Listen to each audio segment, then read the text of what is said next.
मुफ्ती तारिक मसूद के बयानात के लिए मुफ्ती साहब के ऑफिशियल चैनल मुफ्ती तारिक मसूद स्पीचेस को सब्सक्राइब करें।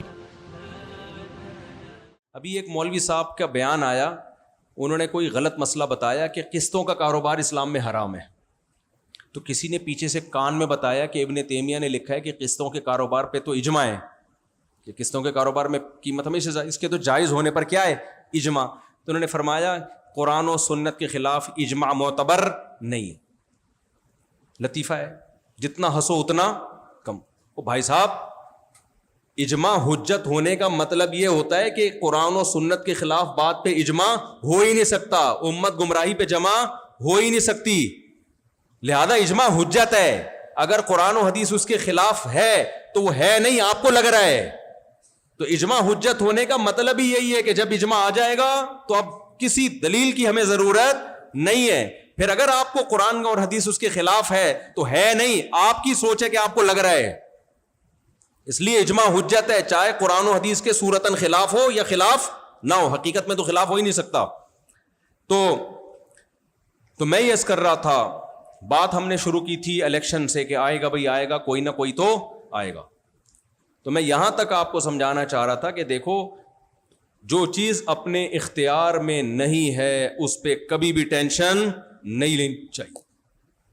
हमारे इख्तियार में नहीं है तो तकदीर का मतलब यही है, जो चीज इख्तियार में नहीं है उसकी निस्बत किसकी तरफ करो, बाबा अल्लाह की हमारे साथ यही मर्जी है, हम इसी तकदीर पे राजी हैं। और जो अपने इख्तियार में है उसको छोड़ो नहीं। लोग उल्टा कर रहे हैं, जो चीज़ इख्तियार में होती है फिर भी नहीं करते, नुकसान होता है तो किस पे डालते हैं, अल्लाह पे डालते हैं।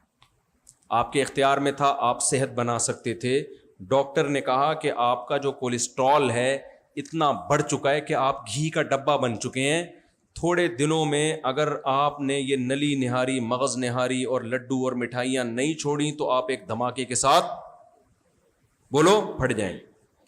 अभी आपके इख्तियार में है ना उसको कम करना। बोलते क्यों नहीं मेरे भाई, जॉगिंग करो, वॉकिंग करो, कुछ खाने पर क्या करो, कंट्रोल करो, कोई लड्डू मड्डू कम करो, शुगर के पेशेंट बनते जा रहे हो आप। लेकिन आप फौरन क्या कहते हो, अब मौत का एक दिन मुतय्यन, वो फलाने को हमने देखा है सब कुछ खाता है, बहनों की विरासत तक खा गया, फिर भी 100 साल निकाल के गया है वो। अब ये डॉक्टरों की बनाई हुई बातें। आपको कराची में ऐसे बहुत से लौंडे लपाड़े मिलेंगे जो कुदरत की तरफ से बेरोजगार नहीं है, अपनी सुस्ती और काहली की वजह से बेरोजगार, एक नंबर के सुस्त, कुछ भी नहीं करते सिवाय रिस्क बढ़ाने के वजीफों के। मुझसे पूछते हैं रोजी बचाने का वजीफा बता दें, मैंने कहा जितना टाइम वजीफा में लगाएगा उतना टाइम जॉब तलाश करने में लगा दे, और वजीफे में बस एक काफ़ी है, रात को तहज्जुद में 2 रकत पढ़ के अल्लाह से क्या मांग ले। अल्लाह उर्दू भी समझते हैं, आप समझते हो ये वाली अल्फाज 6 दफ़ा दोहराएंगे तो अल्लाह की समझ में आएगा। भाई अपने स्टाइल, आपको किसी से भीख मांगनी होती है, वजीफा पढ़ के फूकते हो या उससे मांगते हो, कैसे घुमा घुमा के मांगते हैं। सेठ साहब के पास जब जाएंगे, सेठ साहब से कहेंगे एक्चुअली वो आया तो असल में मसला ये था कि जा तो मैं बहुत सारे लोगों के पास सकता था, लेकिन असल में आपके पास इसलिए आना हुआ कि मेरे जहन में आप ही का आ रहा था, क्योंकि आप ही, अल्लाह ने आपको, कैसा घुमाता है ना। जो जब दुनिया मांगनी होती है तो मांगने का सलीका खुद ब खुद आ जाता है, जब अल्लाह से मांगना होता है तो वजीफों पे आते हैं।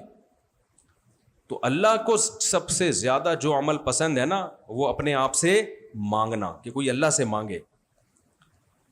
हजरत मौलाना अशरफ अली थानवी ने ये बात लिखी है कि दुआओं में जब काम होता है तो इंसान निस्बत किसकी तरफ करता है, अल्लाह की तरफ। वजीफे से काम होता है ना तो वो ये समझता है कि काम तो ठीक है अल्लाह ने किया, लेकिन ये ताकत किसकी थी, ये वजीफे की पावर है कि अल्लाह को समझ में बात आ गई। मैं वजीफों को नाजायज नहीं समझता, लेकिन दुआओं को फोकस करो। तो आप क्या कर रहे हो, असबाब इख्तियार नहीं कर रहे, ना सेहत के असबाब, ना जॉब के असबाब। कारोबार वो करेंगे जिसका ना सर ना पैर। सर्दियों में एक आदमी बर्फ बेच रहा हो और गर्मियों में जलते हुए कोयले बेच रहा हो। अभी देखो इनका बर्फ का बिजनेस है, सर्दियों में बंद कर दिया इन्होंने। ये भाई बैठे हुए ना, बावलपुर से आए हैं। تو میں نے کہا سردیوں میں برف کی، کہہ رہے ہیں اب سردیاں ہیں برف تھوڑی چلے گی، بھاولپور کی سردی بھی بہت سخت ہوتی ہے. اب یہ سردیوں میں بھی برف کا کام کر رہے ہوتے اور کہتے ہیں مفتی صاحب جب سے نومبر دسمبر آتا ہے نا پتہ نہیں ہمارا کاروبار کی ایسی کہ لگتا ہے کوئی نظر لگتی ہے، جون میں کوئی نظر لگا کے جاتا ہے اور دسمبر میں جا کے وہ لگتی ہے. یہ ہو رہا ہے آج کل مارکیٹ میں. کیا چل رہا ہے یار؟ کسی نے کچھ کر دیا ہے یار. پچھلے سال بھی نومبر میں سارا کاروبار ٹھپ ہو گیا تھا. 4 مہینے ہیں اس میں بھی ہمارے بیوی بچے ہیں، کیسے گزارا کریں یار؟ کوئی پڑھنے کو بتا دو. ڈپریشن میں جا رہا ہوں. تو بھائی تو بے وقوف ہے بھائی. تو نومبر دسمبر میں وہ بھی پنجاب میں کوئی گولا گنڈا کھائے گا کیا؟ کیوں برف بیچ رہا ہے بھائی؟ تو کوئلے بیچ، اس میں کیا چلے گا؟ کوئلے بیچو آپ. وہاں لاہور میں سردی اتنی سخت ہوتی ہے لوگ کوئلے گرم کر کے کھائیں. اس کا تو تصور ممکن ہے، کھاتے نہیں ہے، لیکن ایسا نہ کوئی کوئلے کا بزنس شروع کر دے. کام الٹا کر رہے ہیں. جس کام میں ذرہ برابر تجربہ نہیں ہے، ایکسپیرینس نہیں ہے، وہ بزنس شروع کریں گے. کتنے لوگ ہیں میرے علم میں، ایک آپ کو پتا گولڈن شیک کے نام سے ایک وہ پالیسی گورنمنٹ کی نکلی تھی نا کہ ریٹائرمنٹ لو اور اتنا پیسہ لو. کتنے لوگوں نے اپنی زندگیاں برباد کر دی. کیا کیا ایک صاحب نے؟ پیسہ لیا بیکری کھول لی. ہم ان سے کہہ رہے تھے آپ کو بیکری کا تجربہ ہے، آپ کے باپ دادا میں کوئی کیک بنانے والا بھی گزرا ہے؟ کوئی ایک ہے جس نے کبھی نمکین بسکٹ بنایا ہو؟ نہ جی. تو میرے بھائی جس کام کا سرے سے تجربہ نہیں ہے، لاکھوں روپے اس میں لا کے آپ ابتدا کر رہے ہو، اتنا بڑا رسک لے رہے ہو آپ. فوراً جواب میں پتہ ہے کیا؟ کھلانے والا کون ہے؟ اللہ. اس نے کہا محنت کرو، جو مقدر میں ہوگا ملے گا. روڈ پہ آ گئے، بیویوں کو طلاقیں ہو گئیں، بیویاں بھاگ گئیں. یہ ہوائی باتیں نہیں ہیں، مشاہدے پر مبنی باتیں ہیں. بھائی کس بے وقوف نے کہا کہ آپ کو بیکری کھولو؟ بیکری کے لیے پہلے کیا چاہیے؟ کسی بیکری والے کے پاس پہلے 2 سال جاب کرو. کتابوں سے نہیں کیک بنانے کے طریقے. وہ کیا کہتے تھے پہلے تو یوٹیوب کا زیادہ دور نہیں تھا، کتابوں سے کیک ایسے، بسکٹ ایسے، فلانا ایسے، اور پھر ملازموں کے حوالے کر دیا.